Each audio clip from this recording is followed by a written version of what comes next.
And coming up, the crowd here in Indianapolis for the Indiana Fever and Atlanta Dream game was every bit as good as we expected. I will show you some of the scenes from that game, and we'll hear from the Dream head coach on what it means for the W. Coming up next on 11 Alive News at 11, car insurance premiums are skyrocketing in Georgia. We're going to break down ways you can counter the rising cost.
Well, driving in Metro Atlanta may already give you a headache, but if you're looking for your car insurance costs lately, you may be feeling additional pain. Drivers are footing bigger bills for insurance premiums. Yeah, and it's all due to increases in crashes, lawsuits, and higher repair costs. Liza Lucas dives into the impact and ways that you can put the brakes on paying more. My rate was $176, and then in December when it renewed, it went up to $197. Again in January, it went up. In 1 month, it went up. Frustration for Sherry Rosen. In her hands, proof of what she's paying for car insurance in recent months. Nothing's changed, no claims, no accidents, nothing. No reason for them to increase my rate. And yet Sherry and independent agent Whitney Horn say that's exactly what's happening. You see rate increases, but I've never seen it like this. Horn has been in the industry for more than a decade, now fielding calls from drivers experiencing sticker shock. People think it's just something that's happening individually to them. When in reality, she says it's happening across the country. The average cost of full coverage car insurance is up 26% over last year. According to Bankrate.com, average annual premiums nationwide top $2,500. And in Georgia, drivers are paying even more. Agency owner Gerard Wichalonis and Horn trying to get the word out. As soon as you see that renewal hit, you're going to notice your increase. But they say there are ways to counter rising costs. Consumer Reports laying out tips to save, starting with this one. Increase your deductible. By considering a higher deductible, you save on your annual premium. Just remember you're increasing out-of-pocket cost if you do have a crash. So make sure to hold on to those savings. savings. And a word of caution from Horn. You can look at increasing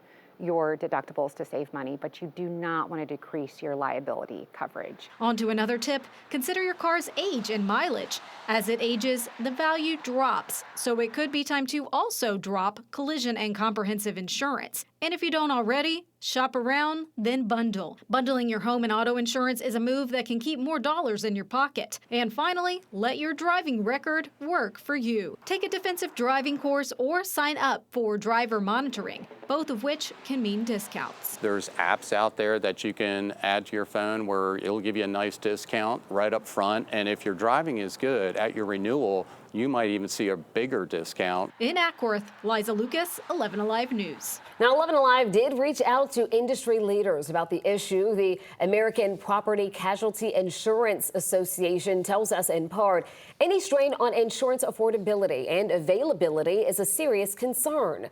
The property casualty insurance industry is analyzing these issues and advocating for solutions to address increasing insurance costs. They say that includes pushing for better infrastructure, reliable supply chains, and safer roads, as well as controlling claims costs to help keep premiums affordable. New tonight and only on 11 Alive. After 2 weeks of testimony, a jury has now found a young Pike County couple guilty of abusing their son. A judge is now sentencing Tara Lynn and Tyler Alexander to more than a year behind bars, more than a year in prison. The couple were just teenagers when they first went to the hospital, concerned about their infant son's swollen legs. So that's when doctors found 9 fractures and broken bones and had the baby placed into protective custody. Jurors heard from a dozen doctors, some of them from Children's Healthcare, why these injuries had to be abuse. Now, the Alexanders insisted an undiagnosed medical condition caused their child's injuries. Before the verdict, they told the families fighting these kinds of charges to never give up. It's a real problem that is affecting a lot of families, innocent families that deserve to have their children. And just like he said, don't give up. Because at the end of the day, we know what's right. Now, by the way, folks, we have been following this family as part of our Help That Harms investigation. The focus is not guilt or innocence, but on explaining the difficulty families are having getting an independent second medical opinion when accused of abuse. And you can find these stories right now on our website, 11alive.com/helpthatharms. All right, we want to get you back to your forecast, especially after the conditions we saw overnight last night, Melissa. And some of that damage, the National Weather Service will be serving tomorrow during the day, Jennifer. So that's up in Ellijay, a little bit of damage in Walker County from another possible tornado, and they'll be out in southeast Georgia. But meanwhile, as we've had a couple of hours to dry out, some of us seeing the rain and thunderstorm activity pushing back in. It's this whole cluster of storms that formed this evening over Alabama, and that's pushing in through the Montgomery area. And luckily, the curve of this, the track of it's taking a little bit more of a southerly dive. So the severe weather aspect with these storms move in towards Columbus and central Georgia. Meanwhile, we'll track more garden variety, below severe limits likely moving into our area. But some of that rain, it's heavy and it's coming along with lightning as well. And you can see that lightning count really coming up in southern Carroll County. The leading edge of that rain now starting to push into Coweta County as well and into Meriwether County. Here's that heavy rainfall. It's in southwestern Carroll County. It is pushing off towards the east. So Carrollton, it's not raining where you are right now, but out towards Bowden and Roopville, that rain going to be pushing with the heavy rainfall and a little bit of lightning eastward through Carroll County. As we go a little further south along I-85, LaGrange, I feel like this is the 4th time you've seen rainfall today, but rain moving back in there. And then big picture shows it's not just those storms moving into Georgia right now, but look at this. More storms back through Mississippi, Louisiana, and Texas until we get this front to pass through our area tomorrow. These waves of storms keep going eastward, and some of them clip the southern part of our area. So up in far north Georgia, we're done with storms. I think we're done with rain altogether up in the mountains, but still overnight and tomorrow morning, there is this level 1 threat on the south side of our area and a level 2 threat down in Troup County. So here's the storms moving in right now. This is what they look like about 2 hours from now, pushing in I-20 points south, best chance of that rain. As we go into early morning tomorrow, around the commute, few more showers and storms will push in, but again, the severe weather aspect of that next round of storms likely stays south of our area altogether. So yes, some rain, some storms possible for tomorrow morning's commute, but for a lot of us, that clears out. And then by the afternoon, we're bringing back sunshine, breezy winds, and a drop off in humidity. In the morning, showers, thunderstorms possible. Lunchtime dry, clouds are still with us, and then by 4 tomorrow afternoon, up to 78 with sunshine returning. Breezy at times tomorrow, but what is coming with that breezy wind? A drop in humidity. Look at what that does to our lows. It drops us to the 50s over the holiday weekend. Highs are going to be in the 70s with some sunshine both days. Then next week, a rainy pattern sets up again with daily scattered showers and storms. All right, Melissa, thank you so much. Still ahead tonight, the Postmaster General now apologizing for mail delivery delays in Metro Atlanta. What we're learning about efforts to speed up the process. And coming up, we're going to be live in Indianapolis, where Maria Martin is standing by with all the excitement surrounding women's basketball and Caitlin Clark, while the Atlanta Dream coach says it's about time. After the break.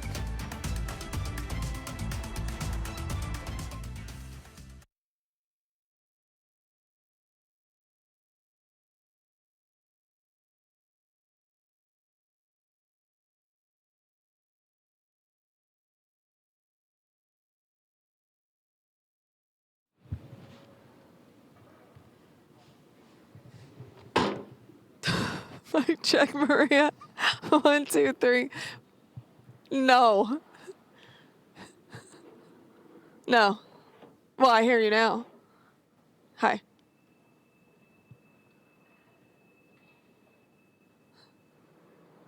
That's also literally what's in my script. I literally name a Dream player and a Chicago Sky player in my script.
Maria Martin live with your sports in Indianapolis from a now very quiet Gainbridge Fieldhouse, where just a couple of hours ago, the Atlanta Dream and Indiana Fever were playing in a game that went down to a wire in front of a crowd of about 13,000 people. And remember, that is for a WNBA preseason game, and that credit can go to the lady who wears number 22 for the Indiana Fever, Caitlin Clark.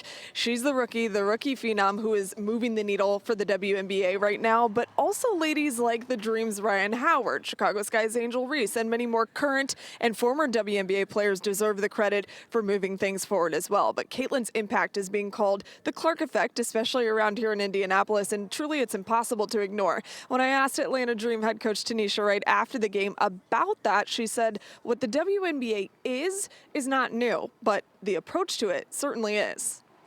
We're just now paying attention more. invest in more. We've been screaming it from the rooftop that our league is worthy, our league is good. We have some of the best athletes in the world in this league. And so now people are just starting to listen. That's all. We just put our head down, we put our hard hats on, and we continue to work. We continue to fight. And now people are just starting to listen to that and see that now. You know what I mean? And so it's good. It's good. It's good for these athletes to sit next to me. They deserve it. Everything that's happening right now, they deserve. And Tanisha knows what she's talking about. She played in the WNBA. Now, this WNBA game was played in an NBA arena. That has happened now for a couple of other teams around the league, and more are expected to follow suit because of the ticket demand that is happening this season. And if you want to see the Atlanta Dream in action in Atlanta for the very first time this year, their home opener is on May 21st. And then 1 month later, if you want to see Caitlin Clark in the A, you can do that on June 21st. All right, so Maria, it really is amazing. It's wonderful to see these crowds out here supporting these ladies. The question, though, is can we expect to see that same energy back here at home for the Dream Games this summer? Oh, of course. And if you haven't been to a Dream game, I've been telling everybody for a long time, you have to get out there because those crowds are electric, almost like it was here. But remember, 13,000 people versus the 3,500, which is capacity at the Dream, can sound a little bit different. But I love the crowd in Atlanta. It's always been fantastic. And the Dream actually sold out their season ticket allotment, the second ever team to do that in WNBA history. So the demand is there, and I think people want to go. So get on down there because it's so much fun, and it was just as much fun here. It's really incredible to see, as you guys mentioned. And we're going to see the Dream bring that same energy as well here to the A. Maria Martin, thank you. For sure.